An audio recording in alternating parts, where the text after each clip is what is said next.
Well, good morning, everybody, and thank you so much for tuning on in to our Valley News Now desk this morning. We've got a pretty beautiful view on our sky cam from the Red River Valley Fairgrounds there. Just a beautiful sunrise we've got on our hands, and I got great news. Some more pretty nice weather coming our way as well. One more time, thank you so much for joining us here on the Valley News Now desk. My name is Alex Larson. So we're going to kick things off again, talking about just that, what is happening outside. I'm going to get my screen ready to share with you here before we hop into our news of the morning. All right. Here I am on the Valley News Live website. I'm just over on the weather tab. You just hit the home page, then you hit weather, okay? Pretty easy to navigate. 26 degrees here in Fargo we're sitting at right now. Mostly cloudy, partly cloudy, which is great. If we took that sky cam again, let's look. Even that fog that we were seeing before, it's just not there right now, so that's beautiful, at least on our sky cam that we've got at the Red River Valley Fairgrounds. Mostly cloudy, partly cloudy for pretty much the entire day. We're going to hop up to a whopping 35 degrees. That's going to be at about 1 p.m. today, so good little lunch hour if you got to go anywhere. It's going to be messy out there on the roads with all the slush and water going all over the road. However, at least it won't be downpouring snow and freezing, so that's beautiful. Mild temperature, more sun than clouds, awesome. Tomorrow we're looking at another mild day with peaks of sunshine. Snow chances though, we can see we're safe until about Friday and Saturday when it's isolated, okay? So only a few areas there. Then as we get on through the weekend into Monday, Tuesday, those are really gonna ramp up. Wednesday go down a little bit. Thursday we're back, almost widespread snow showers that we're gonna see. Our 11-day planner here, we're going to see, again, today we're going to have a high of 35, low of 24. Right now we're sitting at 26, so it's only up from here. Tomorrow, high of 30, low of 24. Friday, high of 29, low of 13. Saturday, of course we had to cool down for the weekend, right? 17 is our high for Saturday, low of 10. But check this out. As we get into Monday, Tuesday, Wednesday, Thursday, we're going to bump right back up. So that's fantastic news there. If you got any things you got to take care of outside, maybe hunker down for the Saturday. But I mean, January, come on, 17 degrees really isn't all that bad, right? We've seen much worse for particularly early January. So remember that our First Alert Storm Team works very hard to keep you updated in the know with everything that's going on outside your front door. So it's a good idea to download that VNN weather app to get those forecasts right at your fingertips. We're able to let you know when these snow chances are maybe going to hit your area. We'll see. Our First Alert Storm Team will keep you updated on that. We're going to hop on over to our news portion of this segment. One day after announcing he will not run for re-election, Minnesota Governor Tim Walz faced reporters yesterday. The Democrat blamed attacks from President Trump for his decision to step aside. Walz sent a video from President Trump that suggested he was involved in the assassination of former Minnesota House Speaker Melissa Hortman, put families at risk. Walz says he consulted with his family and Senator Amy Klobuchar before making the decision. Now the focus shifts to who's going to replace him. If Senator Klobuchar does not run, I would expect there to be a massive case of musical chairs. I think you would have Attorney General Ellison jump in, potentially Secretary of State Simon jump into the race, and then maybe a legislator or two. The governor's race will be on the ballot come November.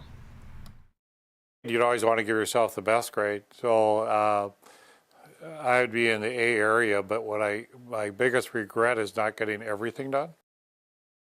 That's Fargo Mayor Tim Mahoney after more than 10 years of leading the city. He's grading his own performance and defending his legacy.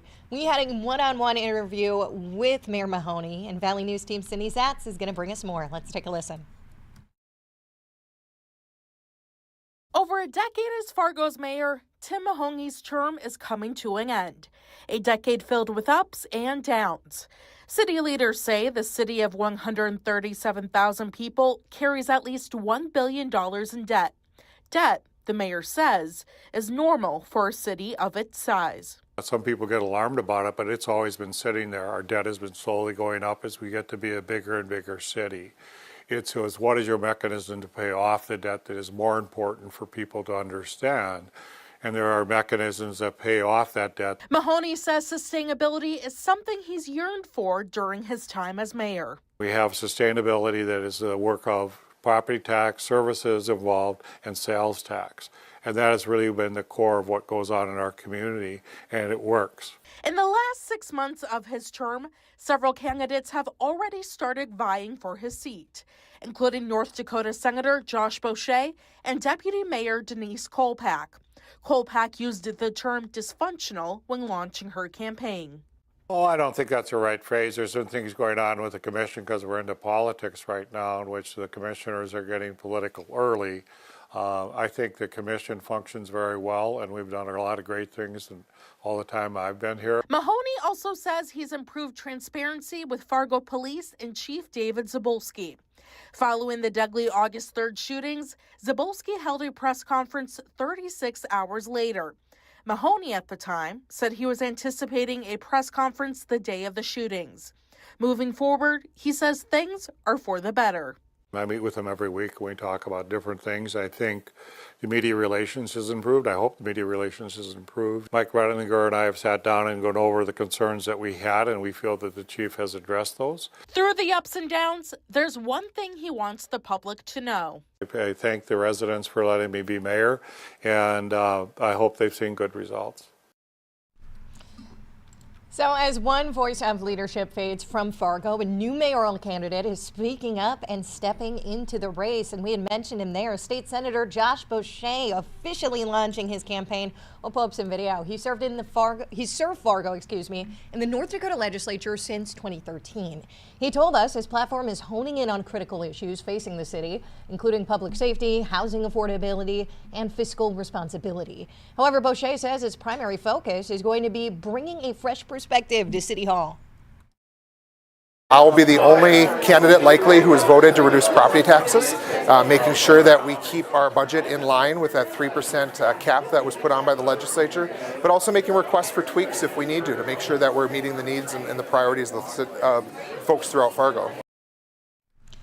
The state senator is also promising a more collaborative and accessible approach to city leadership. And this during a critical moment for Fargo's cultural and social landscape.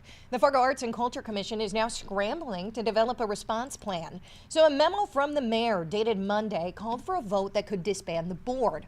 One of 3 commissions actually on the chopping block. The others are the Human Rights and Native American commissions that are also facing that potential dissolution.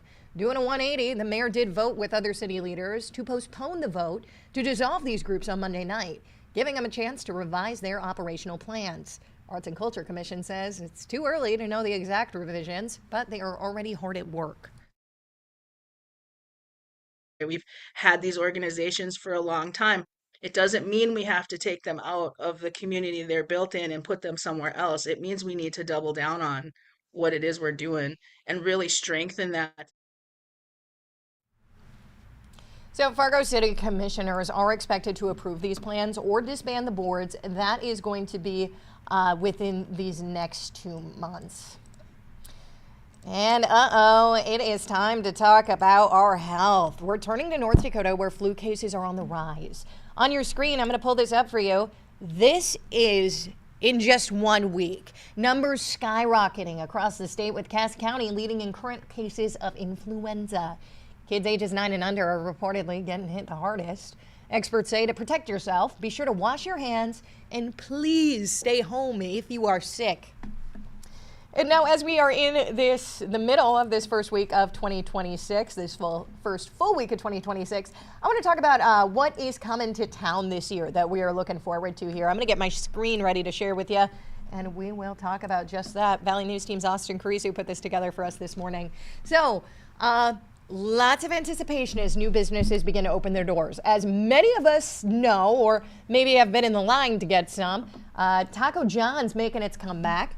It opens its doors at 4522 26th Avenue South in Fargo. If you remember, Taco John's was last opened in 2023. That is pretty much 3 years ago. Isn't that insane that we've gone this long without the potato olays? JD Sports is coming to West Acres Mall. Shoppers at West Acres will soon have a destination for sporting goods. They're set to open their doors next to Von Mar Court. Bar 209 expands to Fargo. That's a Bemidji favorite. If you're from Bemidji, you probably know what I'm talking about. Construction's underway. That's at 3788 55th Avenue. Website does state coming soon, but we don't really know exactly when that's coming. Proposed business is awaiting approval. Uh-oh, limbo here. Second Chick-fil-A location. Wouldn't that be good? The line's always so long. Just a popular spot near I-94 Hospital, so Sanford Hospital, back in September. It was proposed. This application is still under review. Fingers crossed there. Wingstop returning to Fargo. If you remember, Wingstop had a previous spot in 2019, but it closed the same year. They're coming back again, back for a second round. That'll be in the Midtown Market in South Fargo. Second location of Target proposed. That's a big one. At least for me, I mean, I love Target. Second Target store, that's going to be 4814 38th Street South. It is the second attempt by Target to bring an additional location to Fargo. Previous proposal was in February of last year. Current application is still under review. La Terraza in South Fargo. So that application was submitted back in October. That's going to be at 5570, or hopefully going to be at 32nd Avenue South. Restaurant is projected to cost $1.3 million. So you can see this here, new restaurant, 5,000 square feet. That is pretty exciting there, right? So lots of exciting things to look forward to here in the year of 2026. And remember, we will keep you up to date on all of those permits as they continue to go through. We'll let you know if that second Target and second Chick-fil-A get approved, of course. And you can download that VNL News app. So we're able to send you those push notifications right to your phone. Those are big ones. So I'm sure we will be sending you a message out right away when we know what's happening there. That VNL News app, you can get your hands on breaking news right at your fingertips as well. Updates on any developing stories that we've had throughout our region, as well as nationally and around the globe as well. So great tool to have. It's free in the App Store. No matter if you got an iPhone or an Android, you can get your hands on it. But again, that is all I got for you here on this Wednesday morning. Remember that I'm doing this around that 7:30 time frame on weekdays. You can find this on Facebook, YouTube, as well as a live stream over on our website. And if you download that VNL News app, I'm able to send you a push notification when I start this up. All right, I am going to head out. I will see you all back here I think on Friday, okay? I'll see you then.